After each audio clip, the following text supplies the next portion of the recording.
We are now learning more about the person who committed this mass shooting and massacred people in Texas. And turns out he has, let's just say, ties to the far right, or at least sympathies with the far right. It is true that not all people who commit mass shootings share these political views, but a disproportionate number do. And the reason I raise this is that for many years now, we've heard pundits and others speaking of the current political moment of the last 7 or 8 years, and say, well, we're divided, but it's not violent. It's not as violent as it was during the 1960s and 1970s. But that just has not been true.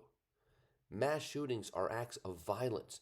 And when you pile up the deaths by politically motivated mass shootings, frankly, by either side, although the overwhelming majority politically motivated ones have been from the right, it's far numbered than the people who died during the protests and things like that in the 60s and early 70s.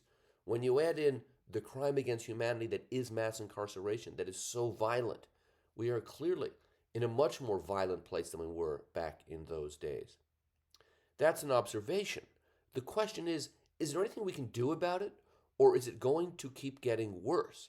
And my sense, as long as one political party keeps encouraging the violence and pushes to keep laws in place so that people can buy high grade weapons, yes, it's going to get worse.